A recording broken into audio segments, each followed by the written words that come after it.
연준 인사들이 일제히 발언에 나서면서 시장은 혼조세로 다시 빠져들었습니다. 다우지수는 소폭 하락했고요. 나스닥도 상승폭을 상당 부분 반납하면서 마무리가 됐죠. 자, 상당 부분 오랜 기간 동안 높은 금리를 유지할 것이다, 이런 발언을 했는데 사실 발언에 대한 내용은 특별히 달라지지 않았습니다. 그렇지만 시장은 이런 부분들을 핑계 삼아서 어느 정도 그 상승에 대한 부분들을 조금 억누르려고 하는 그런 모습이 좀 나타나게 되는 거죠. 자, 미국 증시 상황들 자세하게 좀 알아보도록 하겠고요. 자, 중국에 들어갈 수 있는 기회를 놓쳤다. 외국인들은 이제 이런 부분들이 부담스러울 것이다. 그래서 중국으로 복귀하기가 조금 시간이 걸릴 것이다. 이러한 전망들이 나오고 있습니다. 즉 중국에 투자할 수 있는 기회를 날려먹었다, 이런 이야기 되는 건데, 갑작스러운 정책의 변화, 갑작스럽게 주가가 반등하는 바람에 이런 일이 벌어졌다는 얘기가 되는 거죠. 자, 투자처를 놓친 외국인들이 어디로 갈 것인지도 굉장히 궁금할 텐데 이런 부분들 좀 알아보도록 하고요. 자사주를 매입 이후에 소각을 하게 되는 것을 의무화시키겠다, 이런 법안이 추진되고 있다고 합니다. 지금 확실하게 정해진 건 아닙니다만 지금 자사주 매입을 하고 나서 기업들이 상당히 이런 부분들을 조금 자기들에게 유리한 쪽으로 활용을 하고 주주 환원은 하지 않는다라는 쪽이 나타나는 경우가 많습니다. 그래서 이런 것들을 이제 손보겠다는 이야기인데, 자, 그동안 어떤 문제가 있었는지 또 어떤 식으로 손보겠다는 것인지 알아보도록 합니다.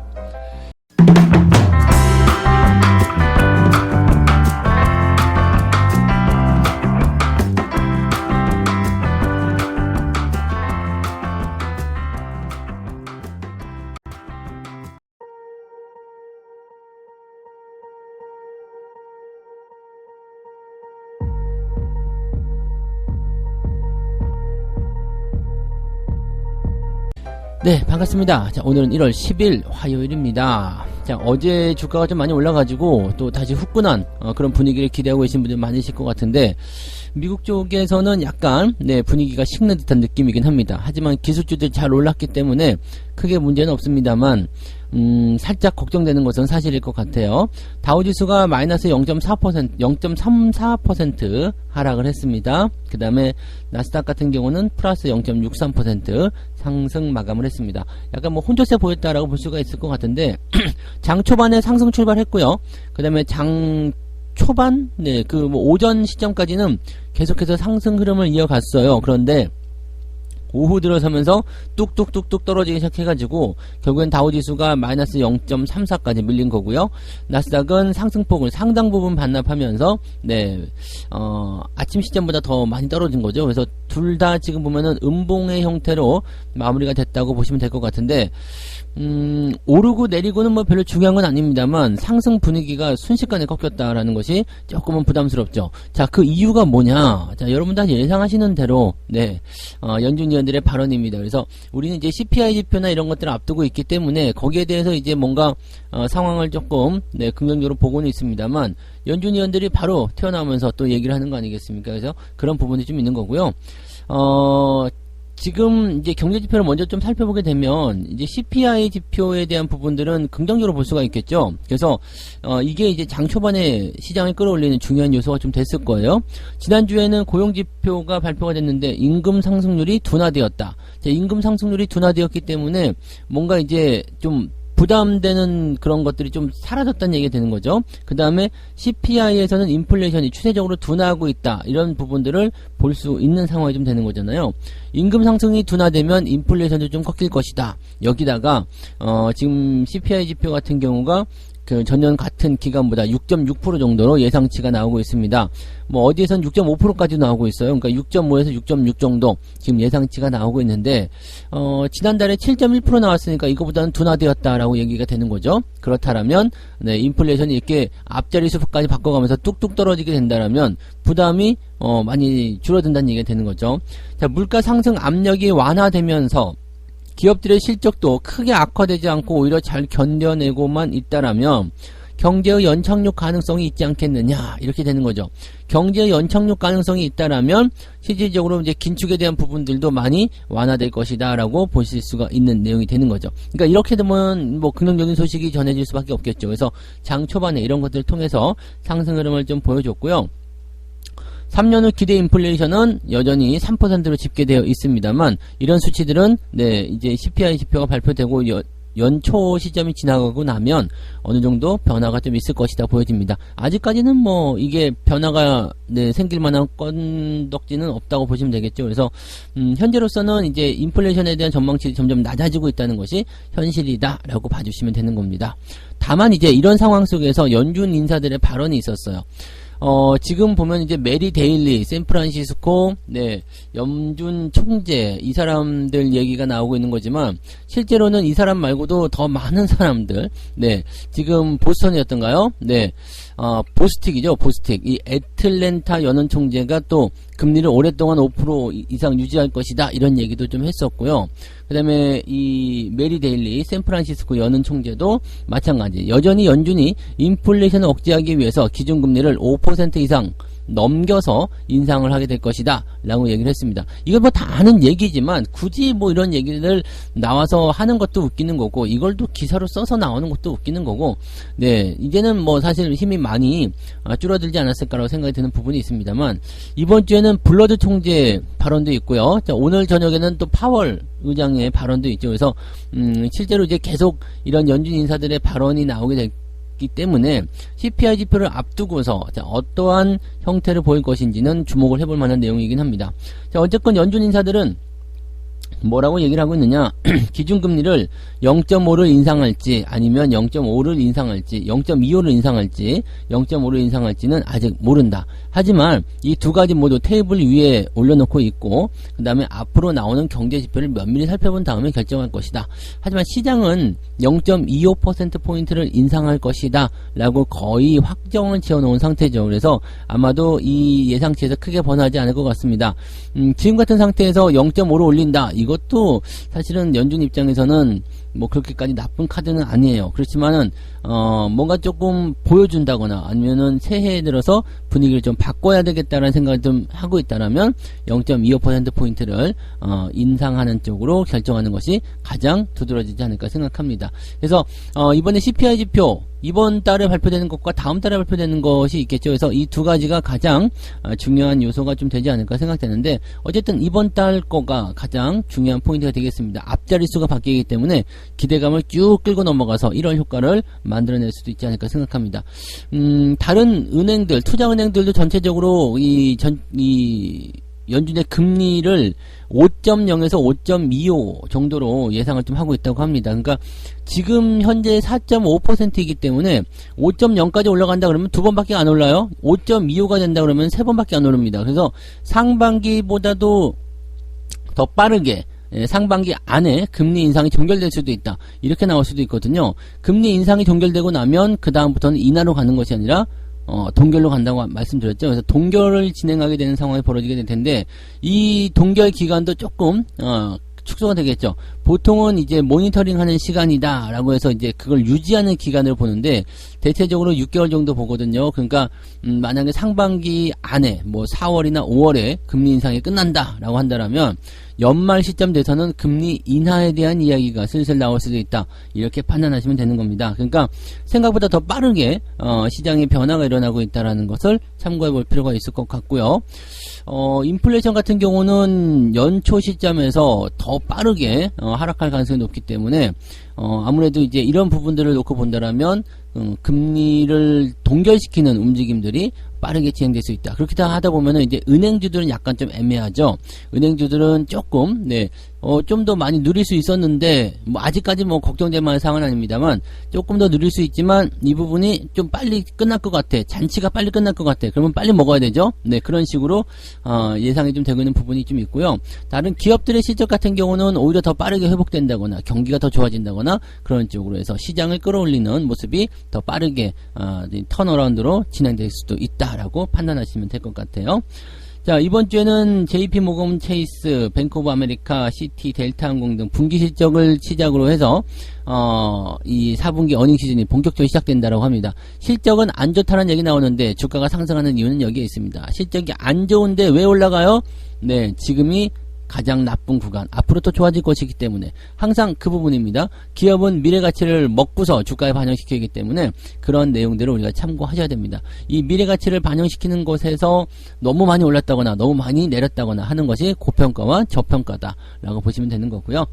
자, 기업들의 순이익은 전년 동기 대비해서 4.1% 정도 감소했을 것으로 추정하고 있다. 뭐 이런 정도가 됩니다. 그래서 뭐 특이사항은 없어요. 변한 건 없고요. 그냥 연준 인사들이 발언을 조금 했다 정도만 보시면 되겠습니다. 국내 증시 같은 경우는 약간 영향을 좀 받을 수가 있겠죠. 뭐 이제 매수 포인트들은 계속 더 들어올 가능성은 높겠습니다만 이제 뭐 테슬라 주가도 좀 올랐더라고요. 6% 정도 올랐죠? 네. 그래서 기술주들이 올라가면서 전체적으로 분위기는 좀 띄어올릴 수 있는 가능성이 있어요. 왜냐면 어제까지 해서 매수가 들어갔거든요. 근데 이런 부분들이 한 번 정도 더 튀어 올랐을 때 이제 나타날 수 있는 경계성 물량들이 나타날 수 있다는 것을 단기적 조정은 반드시 생각하고 진행하셔야 됩니다. 그래서 매수를 계속 확장하시는 것보다는 천천히 진행하시고요. 가급적이면 내가 싼 가격에 매수하겠다라는 생각을 좀 가지고 있으시면 좋아요. 그래서 아래쪽에 대놓고 매수를 기다리시고 매수가 안 걸리면 과감하게 포기하고 다음 기회를 노리시는 거, 이게 중요하다는 걸 꼭 명심하시면 좋겠습니다. 주가가 올라가서 우리한테 나쁠 건 없잖아요. 가지고 있으니까 수익을 또 볼 수가 있는 거고요. 추가 매수 못한 것에 대한 부분만, 그 아쉬움만 좀 떨어내면 되기 때문에 여기서 너무 무리해서 대응하지는 않으셨으면 좋겠습니다. 항상 지금 현재로서는 바닥 구간이고 지금 상승 추세로 전환된 것이 아니다라는 것만 기억하시면 됩니다. 지금 올라오는 구간을 누리시되 경계는 항상 하고 가자, 이 말씀을 드려야 될 것 같아요. 자, 두 번째 이야기 넘어갑니다. 네, 중국 증시는 뜨거워지고 있는데 외국인 투자자들은 들어가기가 굉장히 못해졌다라고 얘기가 되고 있습니다. 외국인 투자자들이 중국 자본 시장에 대한 투자를 경계하고 있다라는 보도가 나왔는데 왜 그랬냐면 중국 정부가 지난해 말 코로나에 대한 방역 정책을 전환하고 경기 부양 의지를 보였다. 그래서 증시가 반등을 했는데 외국인 투자자들의 마음을 완전히 돌리지는 못했다, 이렇게 얘기가 나오고 있네요. 마음을 돌리지 못한 것인지 아니면은 기회를 놓친 것인지는 봐야 되겠죠. 자, 투자업체 그 RBC 웰스 매니지먼트의 이 투자 전략가는 현재 투자자들은 경기 호전이나 소비 증가 등에 대한 통계가 나오기 전까지 중국 시장에 대해서 확신을 하지 못하고 있는 상태다라고 얘기를 하고 있습니다. 중국이 이제 뭐 방역 조치를 완화시켜서 이제 조금 더 뭐 이제 경제적인 어떤 활동이나 이런 것들이 더 증가하고 좋아질 것이다라고 전망을 하고 있지만 거기에 대한 확신은 우리가 가지 못하고 있다, 이런 식으로 나오는 것이 이제 지금 현재 외국인들의 반응이다 보시면 되는 거고요. 지난해 2월 이후에 중국 채권 시장에서 빠져나간 외국인 자금이 1000억 달러, 약 124조 원에 달한다고 되어 있습니다. 그러니까 1년 동안 100조 원이 넘는 물량을 중국 시장에서 빼냈다라는 얘기가 되는 거죠. 그리고 홍콩 시장을 통해서 사들인 중국 기업의 지분은 130억 달러, 16조 원 정도다라고 되어 있습니다. 그러니까 이게 이제 홍콩 쪽으로 사들인다라는 것은 이제 그 선강통이나 뭐 후강통이나 뭐 그런 쪽, 그 다음에 그 중국 지분을 사들이는 그 뭐 간접 투자라고 봐야 되나요? 하여튼 뭐 그런 쪽으로 해서 이제 사들이는 그런 부분들인데, 요런 것들이 이제 이 전년 대비해서 4분의 1 정도 수준이었다라고 되는 거죠. 그러니까 중국에 대한 투자 매력을 많이 낮춰놓은 상태다라는 거죠. 네, 이제 중국에 투자할 필요가 없는데 중국에 투자 안 할 건데 라는 식으로 얘기가 나오는 거죠. 즉 빠져나오고 집어넣는 것은 얼마 되지 않았다라는 얘기가 되는 겁니다. 제로 코로나 정책 하에 중국 경제에 대한 부정적 전망이 주요 원인이었다라고 되어 있고요. 러시아와 우크라이나 침공, 여기서 중국의 입장이 애매했었잖아요. 그러니까 외국인 자금의 탈출을 부채질했다라고 되어 있습니다. 특히나 이 코로나 사태로 인해서 중국 경제가 이제 봉쇄되는 그런 조치를 오랫동안 취한 것이 외국인들 탈출의 주요한 요인이 아니었을까 생각합니다. 자, 이런 상태에서 갑자기 중국 정부가 방역 완화 조치를 해제했잖아요. 그러니까 지금 이 상황은 사실 뭐 시위에 의해서 만들어진 것이다라고 할 수 있겠지만은 갑작스런 조치에 갑작스럽게 주가가 반등을 해버리니까 외국인들이 다 팔아놓고 나서 들어갈 만한 시점을 찾아내지 못한 거죠. 자, 그렇게 되면은 어떻게 될 거예요? 지금 외국인들 입장에서는 중국 증시가 갑자기 급등했으니까 매력적이지 않잖아요. 왜냐면 나는 싸게 사야 되는데 비싸게 올라가 버렸으니까 이거 따라 들어가기가 애매한 상황이야. 그럼 야, 중국 들어가지 말고 다른 데 보자 라고 생각이 됐을 수도 있겠죠. 자, 우리나라 증시 봐요. 얼마나 주무르기 쉽습니까? 주가 뚝뚝 떨어뜨려 가지고 반대 매매까지 다 만들어내 가지고 시기를 어쩌면 그게 잘 맞히는지 모르지만 그렇게 해서 가격 싸게 만들어놓으니까 밑에서 와장창 사갖고 들어가죠. 자, 그렇게 보면 지금 높아진 중국 증시보다 우리나라 증시가 훨씬 더 매력적이지 않겠습니까? 그렇죠? 그다음에 이런 그 세계의 기업들, 이제 삼성전자라든지 그런 기업들도 바닥을 기고 있으니까 얼마나 투자하기 좋습니까? 최근에는 북한발 이야기도 나왔고 흉흉했죠. 경제 위기 안 좋다느니 등등등 해가지고 갖다 때려버리고 4분기 실적 안 좋다는 얘기 나오고 그런 얘기들 다 어디 갔는지 지금 많이 사그라들고 있죠. 북한 무인기 관련한 얘기도 한동안 잠깐 반짝했었던 부분들, 이게 주가가 떨어졌었던 그 상황에서 연결되는 부분을 생각하면 정말 소름 돋는 얘기예요. 그죠? 악재가 한꺼번에 동시다발적으로 나오면서 연초 지난주 초반이죠. 그때 주가를 폭락시키면서 반대 매매를 끄집어냈었던 그런 상황 속에서 얘네들이 싸게 만들고 매수를 해서 들어갔다. 야, 이거 진짜 대단한 이슈가 아닐까 생각합니다. 근데 그런 것들이 지금 중국 쪽에 들어가지 못하는 외국인들의 영향도 있었다는 얘기죠. 자, 중국 쪽 들어가기 어려우니까 한국 쪽으로 들어가서 매수를 들어가 보자. 자, 그 덕분에 지금 반등을 하고 있고 또 견뎌내신 분들은 또 어느 정도의 즐거운 그런 상황을 만들어 보고 있습니다만은 팔아먹은 사람들은 굉장히 좀 허탈감 그런 것들 느낄 수밖에 없겠죠.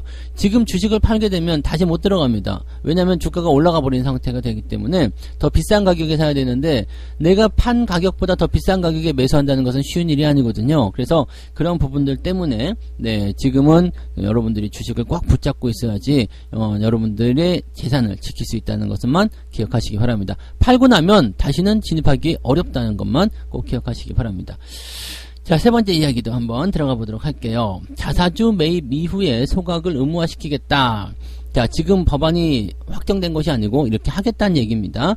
자, 자사주와 관련한 제도 개선안을 이제 진행시킬 예정이다라고 되어 있습니다. 금융위에서 금융통화위원회인가요? 금융위원회죠. 네, 이쪽에서 이제 신년 업무 계획에 이 자사주 관련한 제도를 손보겠다라는 것을 포함시키겠다는 얘기인데, 물적 분할과 내부자 거래, 주식 양수도 방식의 인수합병 등등등 여러 가지 주주 권익을 보호하는 제도를 발표했는데, 이번에는 이 코리아 디스카운트 해소를 위한 정책 과제를 수립하고 대응하겠다. 그래서 자사주에 대한 부분들을 이제 손을 좀 보겠다는 얘기가 나온 겁니다. 자사주 매입 이후에 소각을 의무화시키겠다. 그 다음에 인적 분할 시 자사주에 대한 신주 배정 금지, 이 두 가지를 올리겠다는 얘기인데, 이 두 가지가 사실은 굉장히 중요한 부분 중에 하나입니다.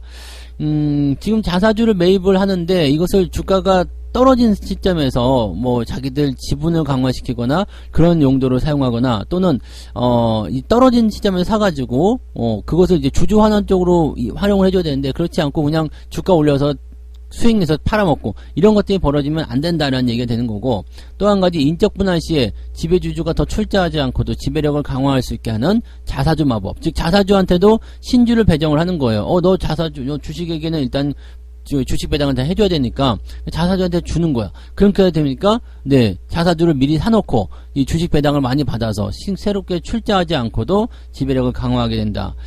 자, 이런 상황이 되는 거죠. 이렇게 되면은 아무래도 이제 문제시 된다라는 얘기들을 계속 했었기 때문에 이걸 손보겠다는 얘기가 되는 거죠. 자, 미국이라든지 이런 해외에서는 기업들의 자사주 매입이 대부분 소각으로 연결되는 것이 일반적이다라고 되어 있습니다. 그리고 자사주는 의결권과 배당권이 인정되지 않고 회계적으로도 자산으로 인정하지 않는다라고 돼야 되는데, 우리나라는 그렇지 않죠.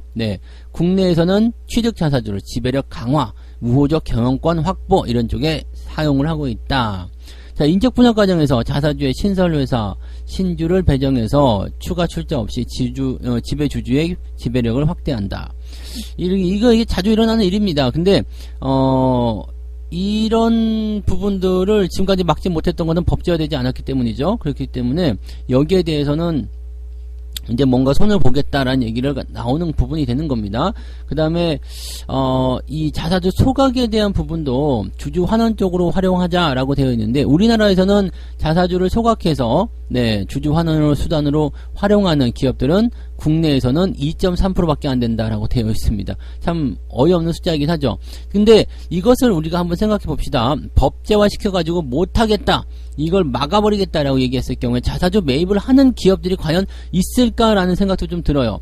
지금은 자사주를 매입해서 싸게 주가 폭락했을 때요, 어차피 자기들은 회사잖아. 우리 회사가 망하지 않는다는 거 알고 있죠. 그러니까 주가가 쌀 때 회사 돈으로 자사주를 매집을 해요. 그 다음에 주가가 팡 뛰어 올라가면 그때 뭐해요? 그거를 팔아가지고 수익을 또 낸단 말이지. 그런 식으로 해서 주식을 뻥튀기 시키는 경우도 있고, 또 한 가지는 지금 이것처럼 인적 분할 과정에서 이제 뭐 지배주주력을 지배주주의 지배력을 확대한다나 이런 쪽으로 우호적 경영권 확보. 근데 만약에 여기다가 의결권 안 주고 뭐 이런 거 못하게 만들겠다 라고 해버리게 되면 어떻게 될까요? 자사주 그것까지 그 뭔데? 우리가 왜 사는데? 라고 될 수가 있겠죠. 팔지도 못하고 소각시켜야 된다. 그러니까 기업의 어떤 윤리적인 부분이에요. 이 투자자들, 즉 주주들의 어떤 이익을 위해서 자사주를 사가지고 팔아주겠다, 소각시키겠다, 이런 식으로 가는 회사가 지금은 2.3%에 불과하기 때문에 나머지 기업들은 전체적으로 자사주를 취급하지 않거나 자사주를 취급하더라도 자신들의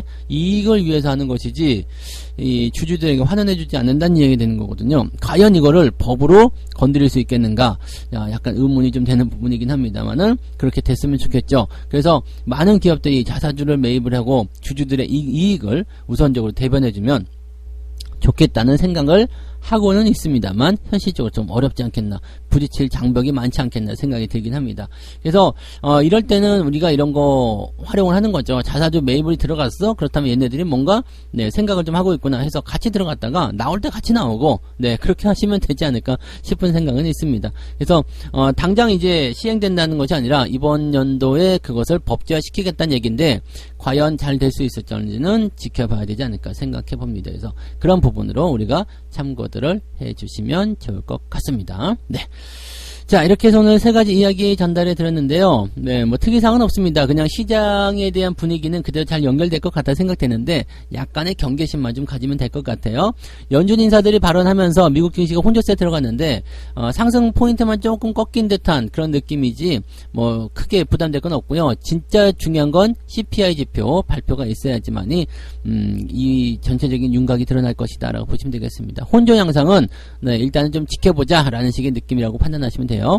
자, 중국에 들어갈 기회를 놓친 외국인들, 갑자기 이제 방역 완화 조치가 나오면서 중국 주식이 급등을 했죠. 그러면서 거기에 따른 어떤 매수 기회를 실각한 그런 상황이, 실기한 그런 상황이 된 외국인들.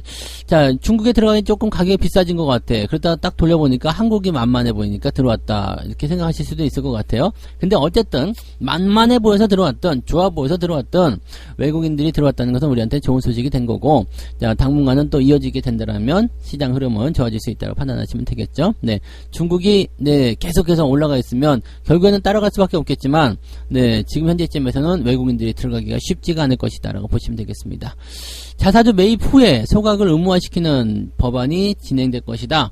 그런 제도가 들어갈 것이다, 이렇게 나오는데 지금은 기업들이 자사주를 이용해서 이득을 취하는데, 기업의 이득을 취하는데 주력을 하고 있지만 주주환원 수단으로 활용을 해야 된다 라는 식으로 얘기가 모아지고 있는 상태죠. 다만 이것이 과연 실현 가능성이 있겠는가에 대해서는 아직은 회의적이다 라고 보시면 될 것 같고요. 이것이 시행이 된다라면 기업들이 자사주 매입을 안 해버리지 않겠는가. 왜냐면 자사주를 매입하게 되면 소각해야 되니까 출혈이 되잖아요. 지금은 사서 주가 방어를 해주고 나중에 팔아먹으면 되니까 괜찮았는데 이제는 소각을 해야 된다 그러면은 자사주 매입 자체를 안 해서 주가 방어를 안 해주는 건 아니냐, 이런 우려감도 좀 있다 라고 보셔야 될 것 같습니다. 그래서 이런 부분들은 일단은 뭐 주주환원 쪽으로 잘 활용이 돼서 점점 확대가 되면 좋겠지만 쉽지 않을 것 같다라고 생각을 해보시긴 해야 될 것 같습니다. 자, 책 한 곡 읽고 마무리합니다. 핵심은 과소평가가 된 주식을 찾아서 먼 장래를 보고 투자하는 것이다. 때문에 시장 침체기가 찾아와도 신경 쓸 필요가 없다. 다만 회복기가 가까이 오는 징후는 포착을 하려고 노력을 해야 된다. 우량주를 사는 것 못지않게 나쁜 주식을 매수하지 않는 것이 바로 성공 요인이 될 것이다. 제가 해드린 얘기가 그대로 책 속에 들어있어요. 전 가끔씩 책을 볼 때마다 깜짝깜짝 놀래요. 뭐지? 내가 한 얘기가 내가 책을 읽어서 영향을 받은 것인지, 아니면은 주식 투자를 하다 보면 이렇게 한쪽에 대한 그 어떤 끝부분에 가면 그런 어떤 의견들이 다 일통이 되는 것인지, 그건 알 수가 없겠습니다만, 너무나 의견이나 생각들이 비슷한 포인트들이 많이 있다는 것만 기억해 주시면 되겠습니다. 장기적으로 멀리 보고 투자할 것, 그 다음에 나쁜 주식은 피할 것, 변화의 시점을 잘 파악할 것, 이것이 가장 핵심적인 내용입니다. 이 부분도 잊지 마시고요. 자, 지금은 여러분들이 변화의 시기에 들어가 있잖아요. 이럴 때 나쁜 주식 절대 사지 마시고요. 네, 장기적으로 멀리 보시면서 이 지금의 시기를 기회로 잘 만들어 보시기 바랍니다. 자, 오늘도 화이팅 하시고요. 저는 장중시장에서 다시 오겠습니다. 고맙습니다.